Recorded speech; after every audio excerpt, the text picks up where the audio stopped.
Los nuevos movimientos sociales, ¿cómo y por qué surgen? ¿Cómo actúan y evolucionan? ¿Cuáles son sus luchas y sus logros? En Argentina, Uruguay y Chile, los movimientos por los derechos humanos. En México, los zapatistas. En Bolivia, los cocaleros y los movimientos que llevaron a Evo Morales al poder. En Brasil, los trabajadores sin tierra. Hoy vamos a recorrer estas formas innovadoras de hacer política, la de los nuevos movimientos sociales en Latinoamérica. Bienvenidos a Explora América Latina.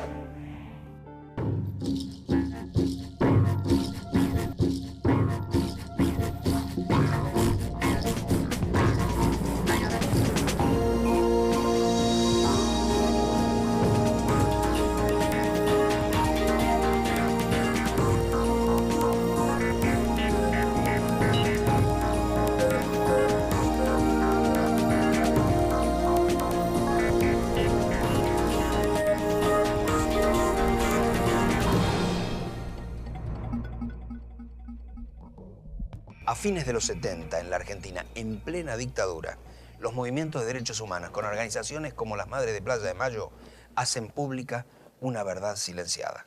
Hay una idea que es la idea de secreto a voces, ¿no? Secreto a voces. De alguna forma hay unos antropólogos que dicen, bueno, en todas sociedades hay secretos a voces. O sea, algo que saben todos, pero que generalmente no se comenta. O se comenta solamente en el sector de lo privado, de lo doméstico. No se comenta públicamente, aunque todo el mundo lo sabe. A partir de los 80, de alguna forma, los movimientos sociales aparecen como señalando algunos de estos secretos a voces, sobre todo en las sociedades nacionales de América Latina. ¿Cuáles son estos secretos a voces? Bueno, por ejemplo, la profundización de la brecha social. Todo el mundo sabe, a partir de los 80, que la brecha entre ricos y pobres se iba profundizando año a año, que los planes económicos de los gobiernos iban profundizando esa brecha. Los movimientos sociales surgen de alguna forma como señalando públicamente, bueno, esto existe, los pobres existen, y los procesos de gobierno y de desarrollo económico, en este caso, están profundizando la brecha. En algunos casos, viejos movimientos sociales se debilitaron profundamente, por ejemplo, muchos movimientos sindicales, y emergieron nuevos movimientos sociales de muy diversa perspectiva. Algunos de ellos de base territorial, algunos de ellos recogiendo demandas nuevas o demandas ancestrales que, sin embargo, se expresaban, como el caso de los movimientos indigenistas, en una clave renovadora. En el caso de fenómenos vinculados al racismo o a la discriminación, aparecen los movimientos sociales y esos secretos a voces son expuestos en el ámbito de lo público por los movimientos sociales. Desde ese punto de vista, desarrollan un proceso de toma de la palabra.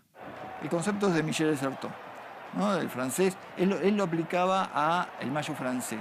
El proceso de toma de la palabra tiene que ver con un salto, en cierta forma, de lo doméstico a lo público y de toma de la palabra precisamente porque existe un silencio, una palabra silenciada previamente. La buena palabra ha sido ya sembrada en buena tierra. Esta buena tierra es su corazón de ustedes y en él florece ya la dignidad zapatista. Es decir, procesos de discriminación, profundización de la pobreza, marginación, etcétera, que son conocidos por toda la sociedad, determinados sectores, en este caso movimientos sociales, se dan el esfuerzo y la tarea de tomar esa palabra callada y expresarla en el terreno de lo público. Desde ese punto de vista hay una característica también central de los movimientos sociales, que es su creatividad de acuerdo a las formas de expresión que adoptan. Buenas noches, Yucatán. Sabemos que están muy preocupados por el pasamontaña, entonces como primero me voy a quitar el pasamontaña.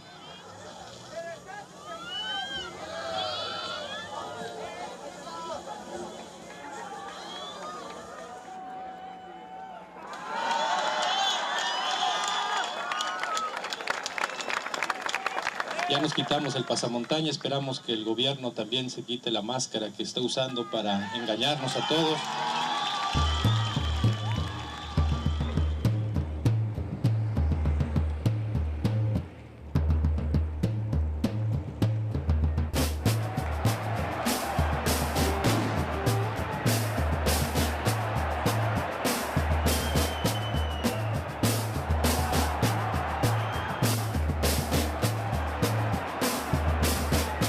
¿Por qué la denominación de nuevos movimientos sociales?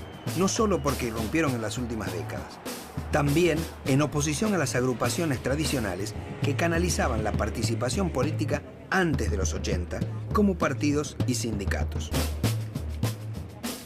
El caso de Brasil, Brasil es un país en el que efectivamente tuvimos en los años 80 y 90 una movilización fuerte, todo el movimiento de los sin tierra, digamos, tanto en Brasil como en Bolivia lo que se ha visto es un desarrollo de la dinámica social, un desarrollo de movimientos sociales que de cierta manera obligaron o han obligado a la sociedad política a reformarse o, por falta de reforma, a tener que aceptar que surgieran líderes de un tipo nuevo, que no son, digamos, los prototipos del sistema político clásico, ¿no?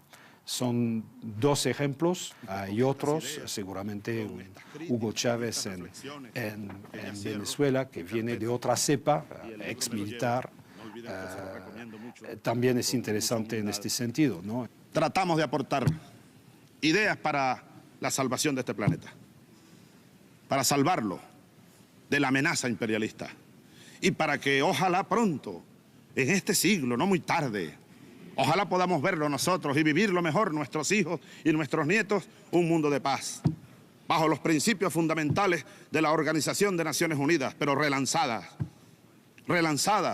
y reubicadas.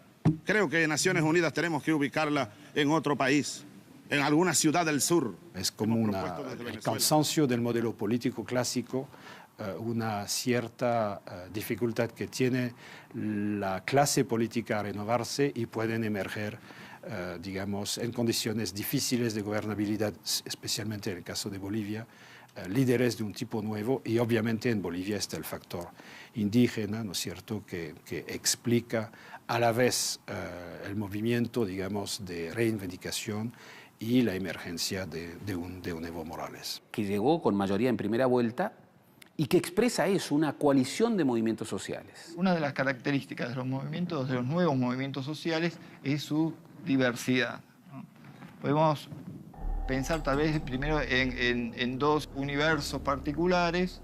Uno tiene que ver con reclamos de inserción social y otros tal vez más orientados a el reclamo de derechos civiles y reivindicaciones de tipo cultural. En el caso de los primeros se podía mencionar a los cocaleros en Bolivia, al movimiento zapatista en México o al movimiento sin tierra en Brasil. En el caso de los segundos podemos mencionar a los movimientos de derechos humanos en Argentina, uno de los casos más paradigmáticos, a los movimientos de reivindicación sexual, el caso del movimiento gay o lésbico, el movimiento indigenista también, vinculado a los derechos específicos culturales. Pero también tenemos, por el otro lado, movimientos cuya expresión puede llegar a impulsar tendencias regresivas y profundamente conservadoras.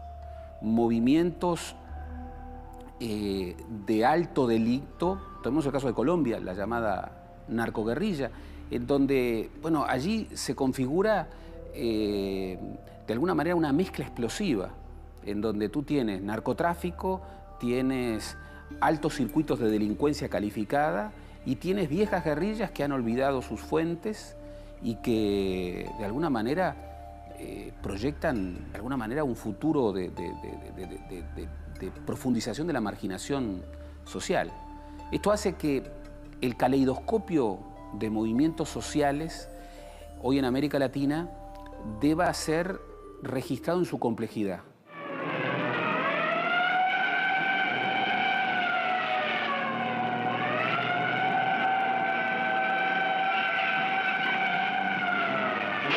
Vamos en persecución de un automóvil Fiat 125 color azul.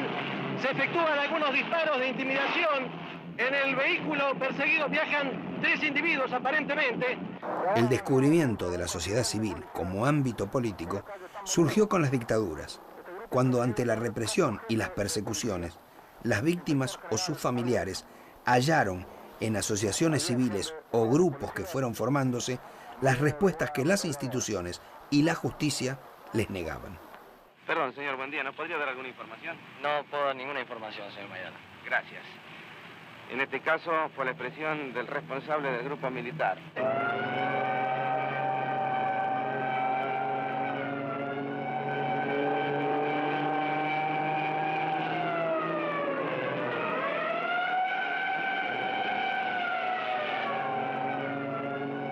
Vinieron por primera vez el 30 de abril de 1977 14 madres.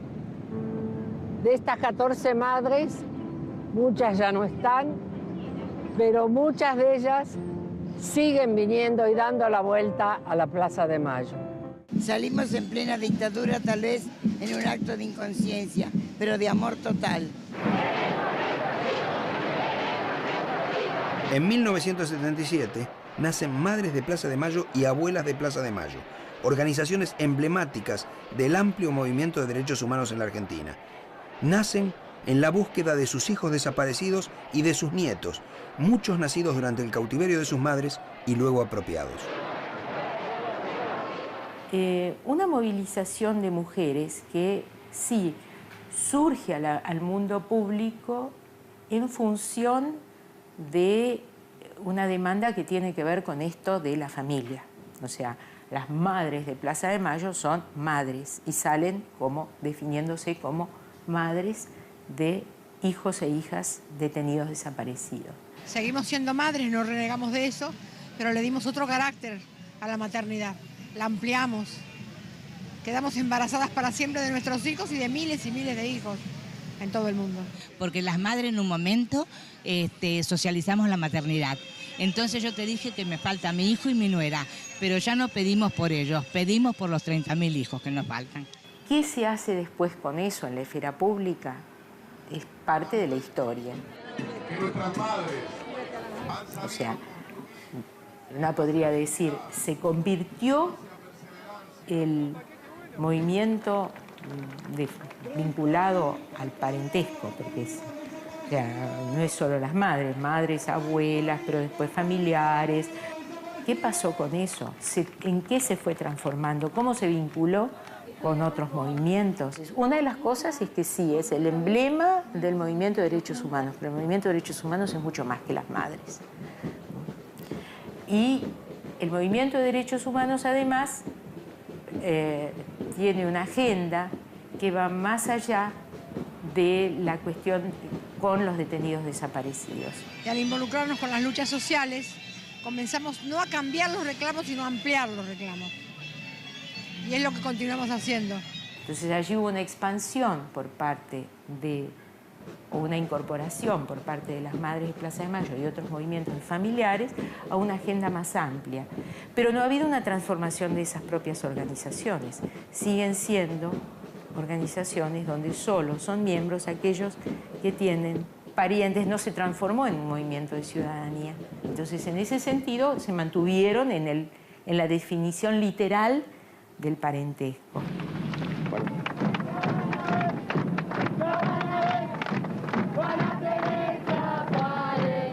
El movimiento de derechos humanos tuvo una incidencia fundamental en los retornos democráticos en Latinoamérica, y el respeto a la integridad física de todas las personas fue visto como uno de los ejes fundamentales del nuevo Estado de Derecho. A lo largo de casi 3 décadas, el movimiento y sus organismos ante los distintos contextos fueron cambiando características, contenidos y formas de sus reclamos. Uno de esos momentos tiene que ver con la consigna de aparición con vida. La consigna de aparición con vida es una consigna, a mi criterio por lo menos, que señala la contemporaneidad con la impunidad. Es decir, cuando se hablaba de aparición con vida, de alguna manera también se estaba hablando de la contemporaneidad del proceso de impunidad que se había abierto, digamos, que se ponía de manifiesto con el no juicio a los responsables del terrorismo de Estado. O sea, el problema era del presente. Teníamos una esperanza, por muchos años, una esperanza muy grande de que en algún lado estaban y que los iban a liberar, y los buscábamos con vida y exigíamos la aparición con vida. Recuerdo otra consigna que era ahora resulta indispensable la aparición con vida y castigo a los culpables. Ese ahora marcaba una coyuntura puntual, un presente actual, ¿no? Es decir, el problema es de nosotros y es actual. Y hacía la impunidad, un contexto de impunidad. Ahora resulta indispensable aparición con vida y castigo a los culpables. No era solo pedir la aparición con vida y que con eso se cumplía la lucha. O sea, el que secuestró un niño es un ladrón de niños y merece la cárcel. Y un segundo momento podría estar caracterizado por la aparición del término memoria. La aparición del término memoria tiene que ver con un contexto particular de ese proceso de impunidad que surge a partir de los 90 con las políticas del menemismo en vínculo a los discursos de reconciliación que el Estado produce y propone.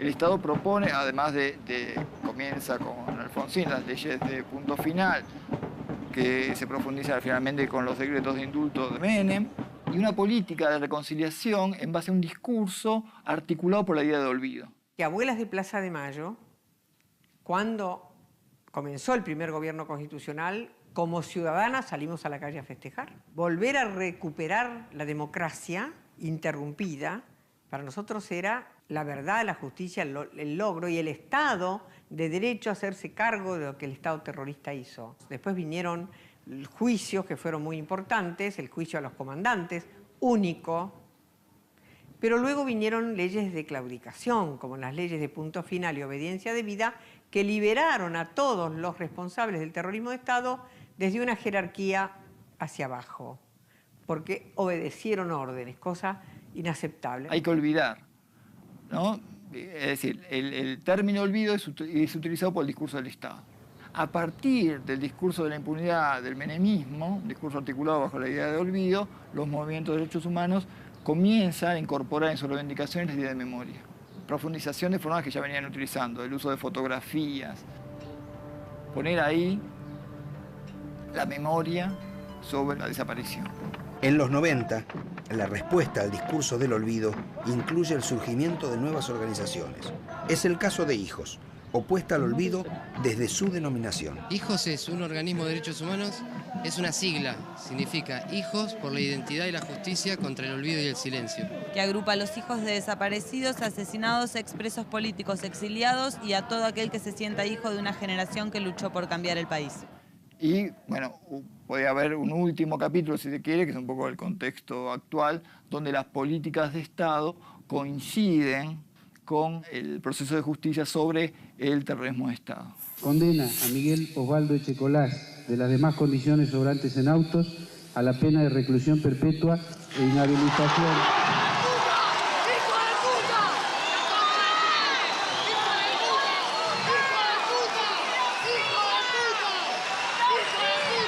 Es increíble, pero sentí vergüenza por un ciudadano argentino que sea capaz de haber hecho lo que hizo.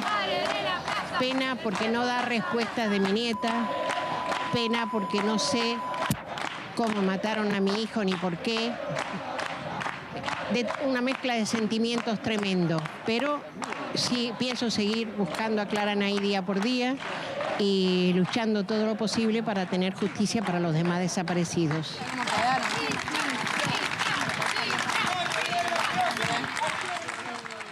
Una coincidencia de intereses entre buena parte de los movimientos de derechos humanos y las políticas de Estado, cosa que hasta ahora no se había dado así.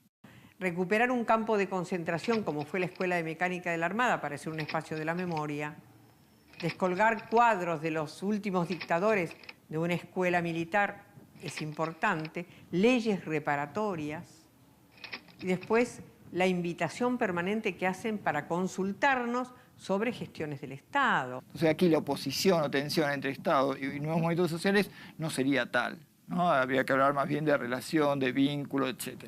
La sanción de leyes y la incorporación a las constituciones de aspectos referidos a los derechos humanos son algunos de los logros de los movimientos en distintos países. También hay logros particulares de los organismos, como en el caso de las Abuelas de Plaza de Mayo, el hallazgo de sus nietos. Encontré la verdad hace 2 meses. Soy el número 77 de los hijos que apareció. No tiene más que palabras de agradecimiento a las abuelas, por eso, porque yo las admiro profundamente. Como que son todas mis abuelas. Claro que sí, claro que sí. Nosotros trabajamos en conjunto con abuelas, haciendo todo, bueno, todo el tema de investigación, en la parte legal, qué sé yo. Y bueno, y eso está dando frutos, o sea, los últimos chicos que ya son jóvenes, ¿no? Recuperados, ya directamente son todos encontrados por hijos, ¿no? Bastaron los 15 días que mi mamá me amamantó y me nombró para que yo le diga a mis amigos, antes de saber quién era mi familia, antes de saber mi historia, que yo me quería llamar Juan, como me llamó mi mamá durante el cautiverio en la ESMA.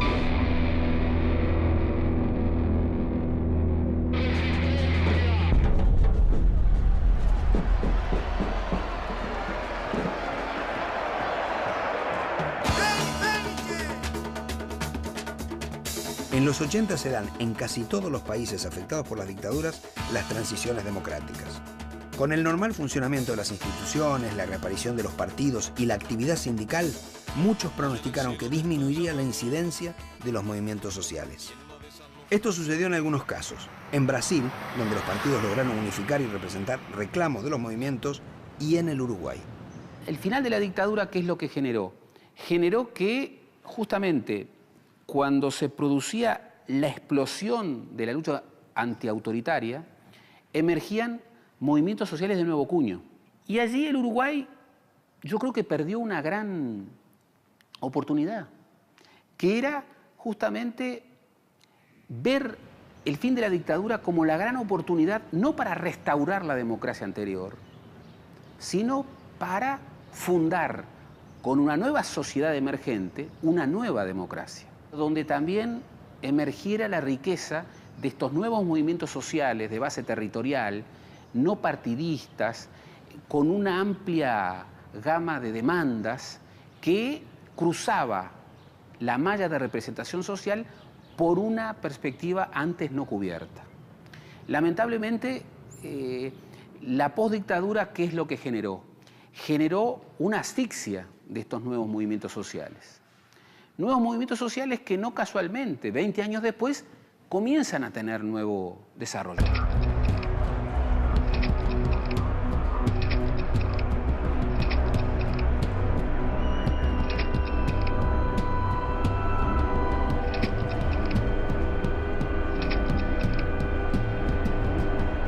Las nuevas democracias, que tantas esperanzas habían generado, enfrentarían serias dificultades.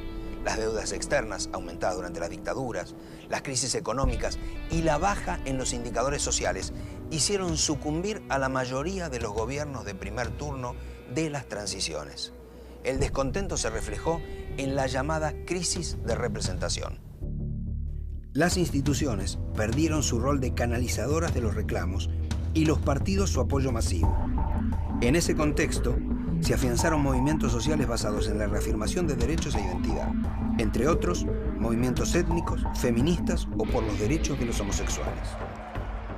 Me parece que la respuesta tan activa que han asumido algunos movimientos sociales refleja la desesperación de grandes segmentos de las sociedades latinoamericanas que han caído en la cuenta que no tienen más un lugar en el actual orden de cosas. Y esto ha producido, digamos, una proliferación de nuevos actores y de nuevos sujetos políticos. Está el surgimiento de organizaciones ciudadanas también, vecinales, ecologistas. O sea, ha habido una proliferación de movimientos sociales que se han interpuesto a la globalización neoliberal, producto de la insatisfacción, de la frustración, de la exclusión que genera este modelo, no solamente en los países del capitalismo periférico, sino mismo en los grandes centros metropolitanos. La ciudad se encuentra sitiada desde hace 5 meses por maestros y activistas de izquierda, quienes exigen la salida del gobernador del estado, Ulises Ruiz. Algunos manifestantes intentaron impedir el paso de la policía y les arrojaron piedras.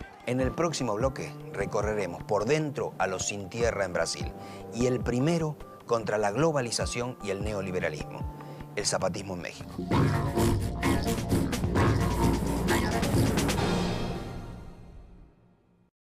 Una de las principales reivindicaciones populares en Latinoamérica se refiere a la tenencia de la tierra.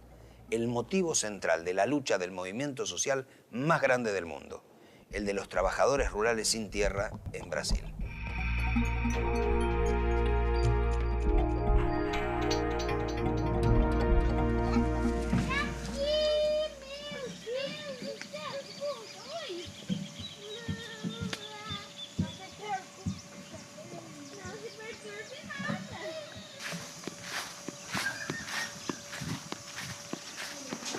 Deixa eu mandar a bandeira. Ah, tá lá em cima, eu acho, no quarto. A bandeira. E, velho? Bora, Cristiana. Eu quero... Você quer? Município de Pontão. Nossa, na Fazenda Noni, é? Fazenda Noni é assentamento da Fazenda Noni. O que é a Fazenda Noni? Fazenda Noni é um assentamento do assentamento maior, quase, né? Do Rio Grande do Sul aqui, né? Foi ocupado em 85. A fazenda não com 2.000 e poucas famílias, né? A terra guarda a raiz da planta que gera o pão, a madeira que dá o cabo, da enxada e do violão. O Movimento Sem Terra, ele surge no final dos anos 70, com uma retomada dos movimentos da igreja e quando vai chegando o momento das anistias, né? Então o sindicalismo retoma no Brasil, né? A luta pela terra, e o Movimento Sem Terra surge aí, das pequenas ocupações de terras que aconteceu nesses anos de 78 em diante, com o pessoal que foi atingido por barragens. E a partir desse ajuntamento dos acampamentos é que foi surgindo a possibilidade de montar um movimento mais autônomo. Con unos 160 millones de habitantes, Brasil es el quinto país entre los más poblados y entre los más extensos del planeta. Ocupa casi la mitad de Sudamérica y es el más grande del hemisferio sur. Sin embargo, la concentración de latifundios es la mayor de todo el continente. Apenas el 1% de los dueños posee el 46% de las tierras. O movimento reivindica uma reforma agrária no país. Né? Toda a nossa grande bandeira é que acabe o latifúndio. A gente concebe que o latifúndio é uma das grandes chagas desse país. Qualquer país, né, nem é uma bandeira socialista. Os países capitalistas que se desenvolveram realizando a reforma agrária. Né? Por isso que para distribuir renda, combater a pobreza, precisa da democratização da terra. Para isso, precisamos acabar com o latifúndio. Não se concebe uma reforma agrária com latifúndio. Desde sus comienzos, el Movimiento Sin Tierra realiza acciones colectivas como la ocupación de tierras, marchas masivas y campamentos en las parcelas vecinas a las que reclaman como presión para demandar la expropiación. A ocupação foi assim de uma forma bem organizada, né? Ela foi organizada em mutirão de comboio de caminhão, de ônibus, até porque era assim um momento que todo mundo tinha que chegar junto, né?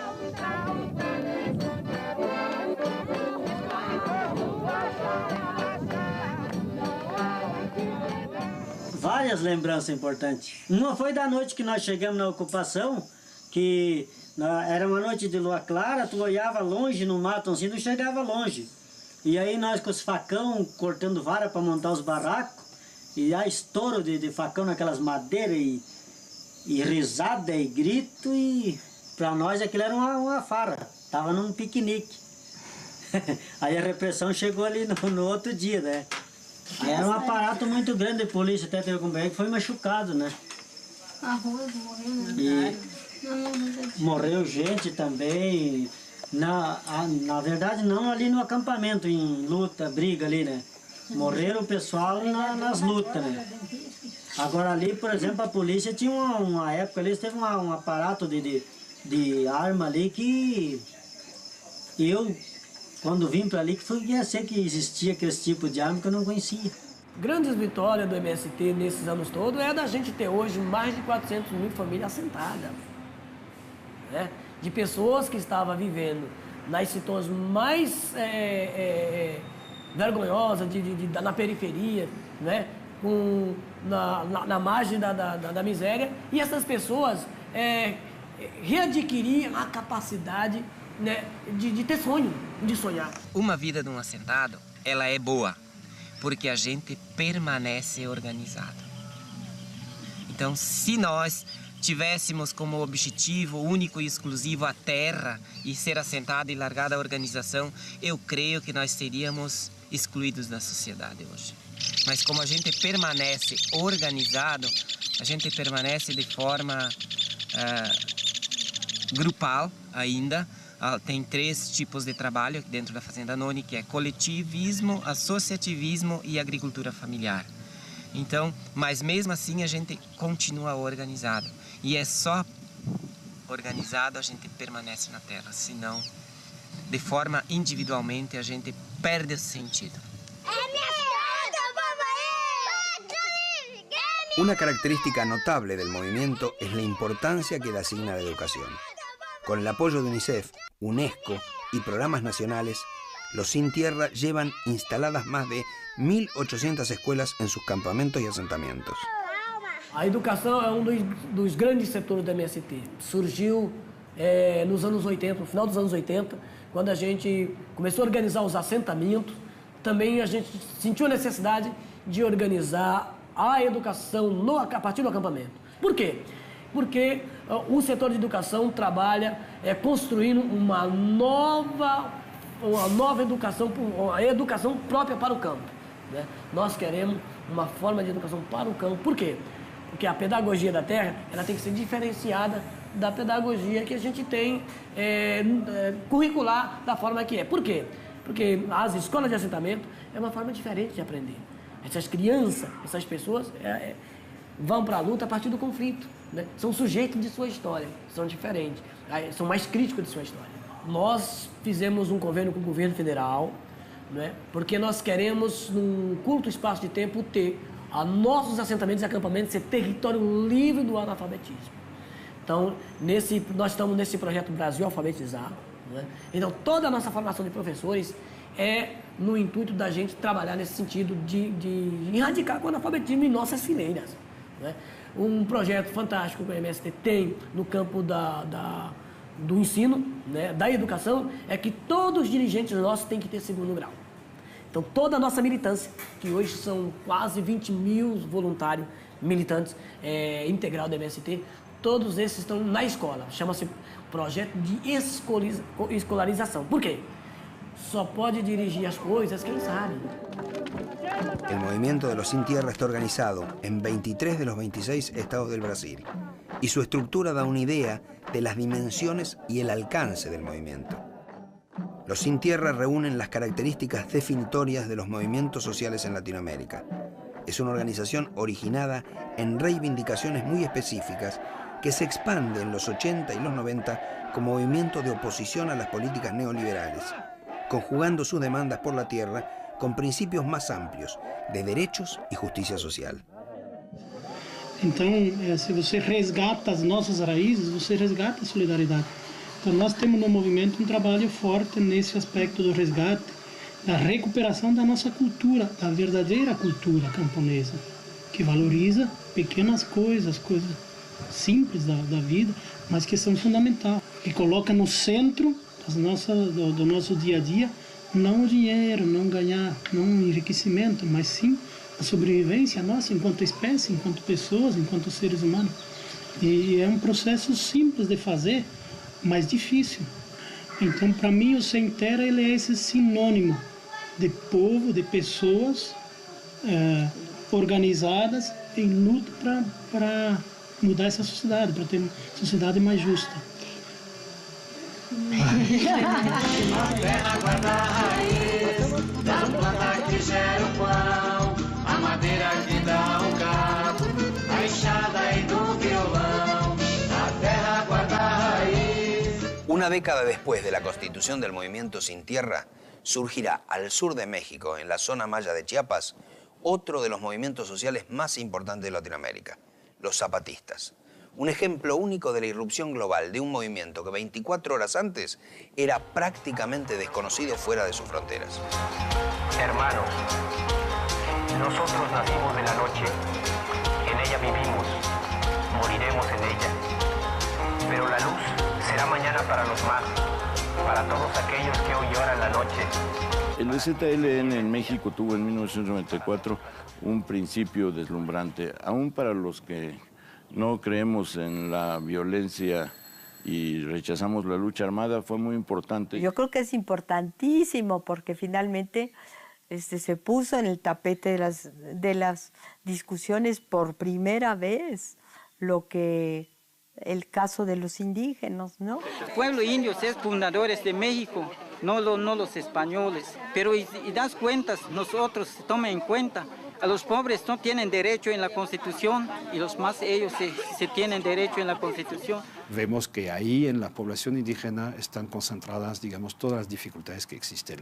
Informalidad en materia de trabajo, falta de acceso a educación y salud, aislamiento, falta de infraestructura física y, por supuesto, niveles altos de pobreza. Los chapanecos, en el fondo, no se levantaron en armas para hacer una guerrilla al estilo de los años 60. Crearon propaganda armada, que es otra cuestión bien diferente. Pero la reivindicación es de base social y política, ampliar la democracia política en México. Cuando expresidente Carlos Salinas de Gortari dijo que íbamos a entrar al NAFTA, que íbamos a pertenecer al primer mundo, que íbamos a dar un salto enorme y pasar del tercer, el cuarto, el quinto, el sexto mundo al primer mundo, se le olvidaron por completo los 10 millones de indígenas que de repente preguntaron, bueno, ¿y qué van a hacer con nosotros? ¿Matarnos?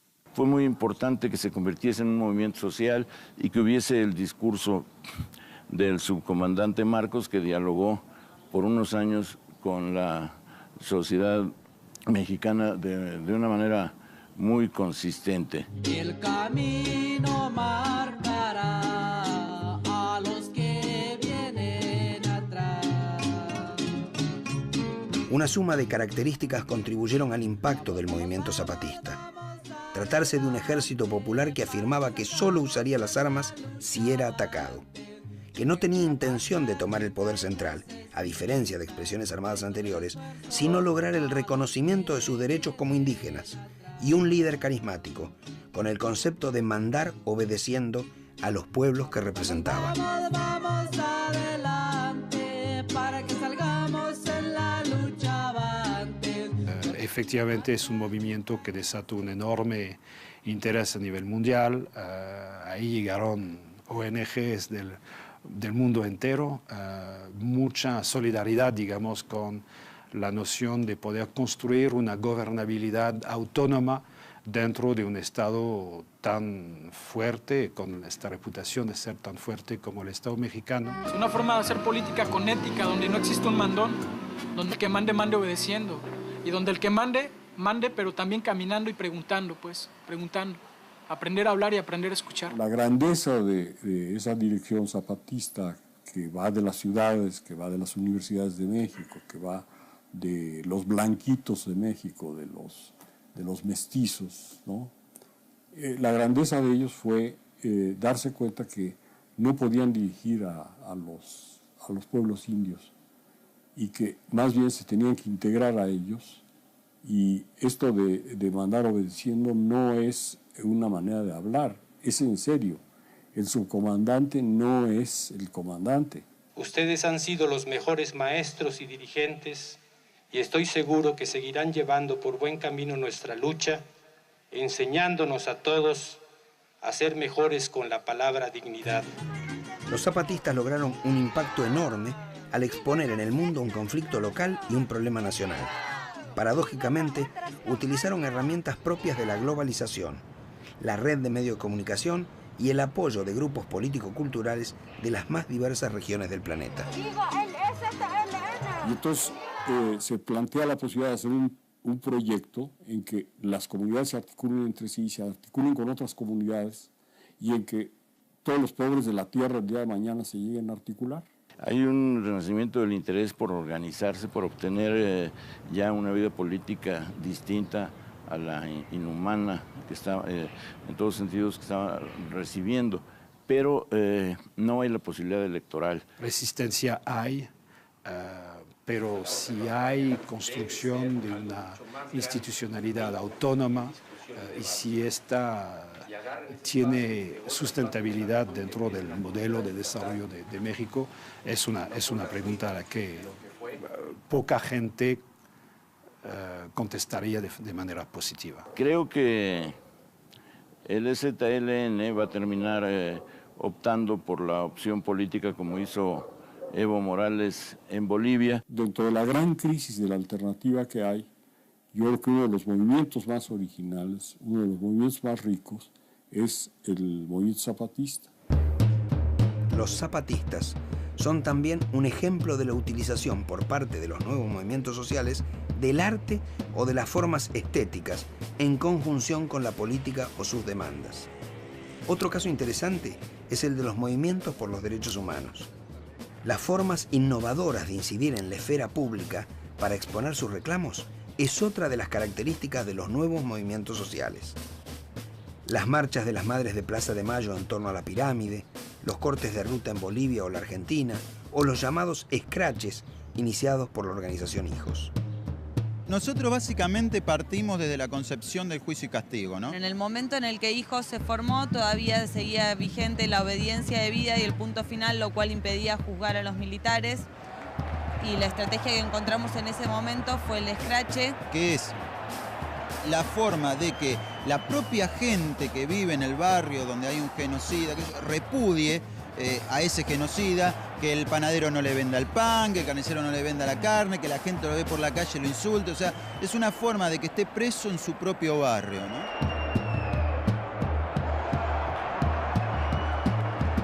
En las últimas décadas, crisis económicas, políticas, antipopulares o escándalos de corrupción provocaron movimientos masivos de protesta que en muchos casos terminaron con gobiernos locales o centrales. Algunos casos son los de Color de Melo en Brasil, Bucarán en Ecuador, Fujimori en Perú y en la Argentina la caída de Fernando de la Rúa tras violentos episodios y el llamado cacerolazo a fines del 2001. Si el contexto político social provoca de alguna manera contradicciones serias, es posible que la población en su conjunto, por ejemplo como el 2001, adopte, toma el espacio público y nuevas formas de intervención. El caso del cacerolazo también se habían dado con otros signos, incluso en otros lugares de América Latina. Pero con la contundencia que se dio en Argentina fue como inédito. Pero esos movimientos de alguna manera reflejaron un estado de ánimo transitorio y espontáneo de grandes masas de la población y que tenían un objetivo muy puntual. Agotado el mismo, debía haberse dado lo que podríamos llamar un reformateo organizacional, pero ese reformateo organizacional no se produjo y por lo tanto esos movimientos fueron desvaneciéndose una vez que los objetivos primarios que los habían movilizado fueron alcanzados o fueron dados ya por perdidos inexorablemente. En el caso del 2001 tuvieron su reflejo en una forma de organización particular que fueron las asambleas barriales. Debía acotada precisamente por problemas de organización. También en Bolivia, un masivo movimiento de protesta depuso al presidente Sánchez de Lozada en el 2003. En este caso, demandas puntuales, económicas y políticas se combinaban con una cuestión de fondo: la exclusión de la población indígena. Las protestas incluyeron organizaciones campesinas, indígenas, cocaleros, sindicatos y grupos espontáneos. Esta experiencia ejemplifica una característica central de los nuevos movimientos: su diversidad y su heterogeneidad. Lo singular del caso boliviano es lo que estos movimientos generaron. Yo creo que, a pesar de su atraso, Bolivia es un país que ha dado muestras de ser el primero que logró transformar a sus movimientos sociales en una opción política. Eso no lo pudimos hacer acá en la Argentina, ¿verdad? Los grandes movimientos sociales que derrumbaron al gobierno de la Rúa en el 2001 no fueron capaces de crear una nueva institucionalidad política.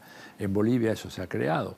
Esa tentativa tampoco se logró dar en el Brasil de Lula, de manera que en ese sentido me parece a mí que Bolivia está marcando un camino muy importante. Supone la transición de movimientos sociales que se coaligan, que articulan una propuesta de síntesis global de demandas, con un fuerte eje no excluyente en el reempoderamiento de la población indígena, mayoritaria en Bolivia, el 60% de los bolivianos son indígenas. Y a mi juicio, lo que ocurrió con el MAS es una buena ruta de cómo nuevos movimientos sociales pueden expresar y proyectar la demanda de una nueva democracia, en donde haya un reempoderamiento de viejos marginados ancestrales, haya una reinvención de la ciudadanía y donde esa crisis de representación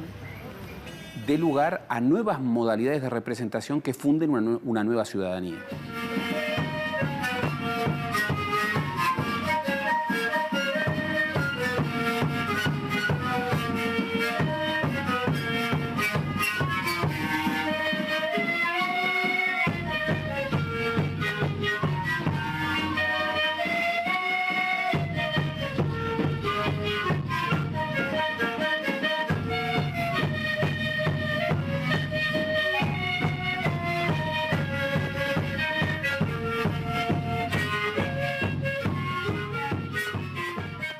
Todo reclamo o demanda popular implica una situación de necesidad, desigualdad o injusticia. Si nos guiamos por la cantidad de reclamos, la actualidad de Latinoamérica lejos está de ser auspiciosa.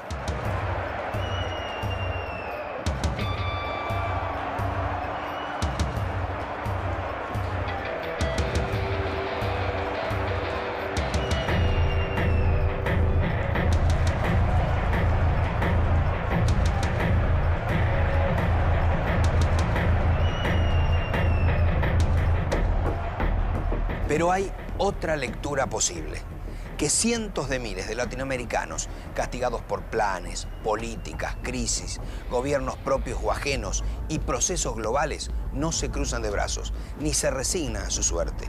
Con aciertos y errores, hoy están alerta y dispuestos a unirse y reclamar por sus necesidades o sus derechos. En ese sentido, Latinoamérica está más despierta que nunca. Por ejemplo, muchos movimientos sindicales, y emergieron nuevos movimientos sociales de muy diversa perspectiva. Algunos de ellos de base territorial, algunos de ellos recogiendo demandas nuevas o demandas ancestrales que, sin embargo, se expresaban, como el caso de los movimientos indigenistas, en una clave renovadora. En el caso de fenómenos vinculados al racismo o a la discriminación, aparecen los movimientos sociales y esos secretos a voces son expuestos en el ámbito de lo público por los movimientos sociales. Desde ese punto de vista, desarrollan un proceso de toma de la palabra. El concepto es de Michel de Certeau, ¿no? Del francés. Él lo aplicaba al Mayo francés. El proceso de toma de la palabra tiene que ver con un salto, en cierta forma, de lo doméstico a lo público y de toma la palabra precisamente porque existe un silencio, una palabra silenciada previamente. La buena palabra ha sido ya sembrada en buena tierra.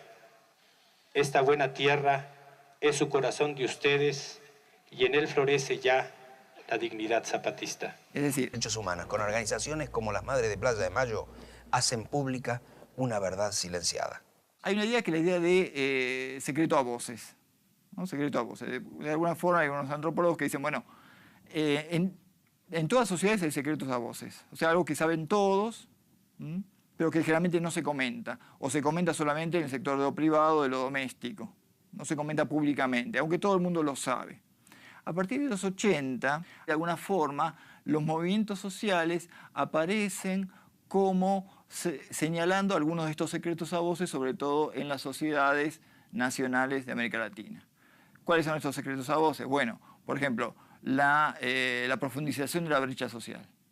Todo el mundo sabe, a partir de los 80, que la brecha entre ricos y pobres se iba profundizando año a año, que los planes económicos de los gobiernos iban profundizando esa brecha. Los movimientos sociales surgen de alguna forma como señalando públicamente, bueno, esto existe, los pobres existen, y los procesos de gobierno y de desarrollo económico, en este caso, están profundizando la brecha. En algunos casos, viejos movimientos sociales se debilitaron profundamente.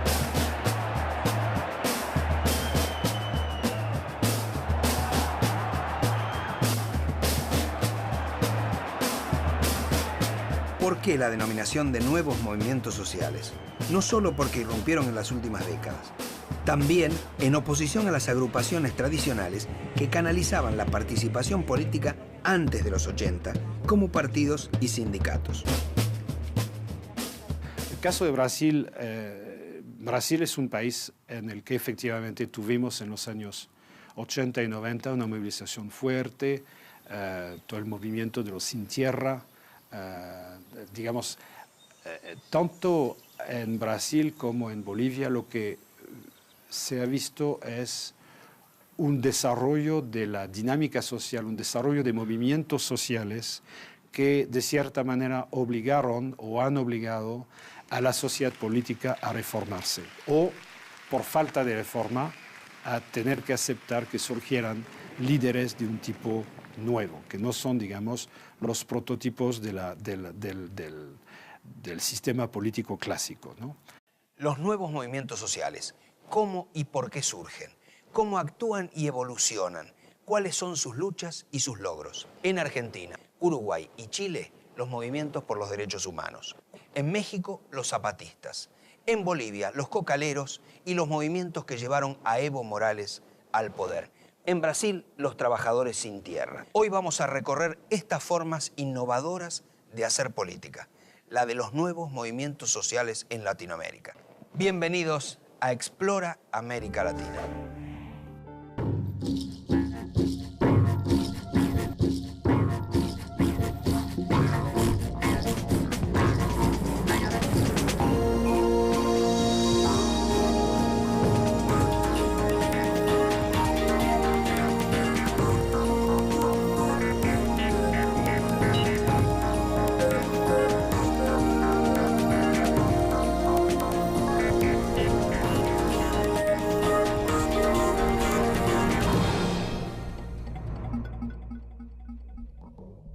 A fines de los 70, en la Argentina, en plena dictadura, los movimientos de derechos... Procesos de discriminación, profundización de la pobreza, marginación, etcétera, que son conocidos por toda la sociedad, determinados sectores, en este caso movimientos sociales, se dan el esfuerzo y la tarea de tomar esa palabra callada y expresarla en el terreno de lo público.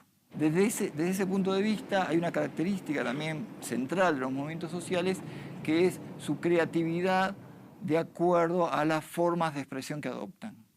Buenas noches, Yucatán. Sabemos que están muy preocupados por el pasamontaña, entonces como primero me voy a quitar el pasamontaña.